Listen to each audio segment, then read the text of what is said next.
అది ఒక గాఢమైన అరణ్యం. చుట్టూ నిశ్శబ్దం, గాలి కూడా నెమ్మదిగా ఊపిరి తీసుకుంటున్నట్టుగా ఉంది. మొత్తానికి నిత్యం చెవి ఎదుగుతాను. ప్రభూ, ఈ భూలోకం ఎందుకు ఇంత విచిత్రంగా ఉంది? నంది, ఇక్కడ మనుషుల హృదయాల్లో మంచి కూడా ఉంటుంది, చెడు కూడా ఉంటుంది.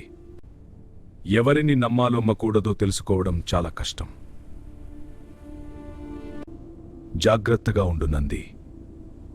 కనిపించనిది నిజం కావచ్చు. ఆ మాటలు విన్న నంది చుట్టూ చూశాడు. భయపడునకుంది. భయపడకు నంది. ధర్మం ఉన్న చోట భయం ఉండదు. అలా శివుడు మరియు నంది మన ప్రయాణం ప్రారంభమైంది. శివుడు నంది ఇద్దరు కలిసి భూలోకంలో మన ప్రయాణం ఎంత స్వామి? మన ప్రయాణం మన భక్తుల కొరకు పద ముందుకు. ఆకలితో అనుమతిస్తూ ఉంటుంది. నంది, ఇద్దరు కలిసినది ఎవరు? నీవు ఇక్కడ ఎందుకున్నావు?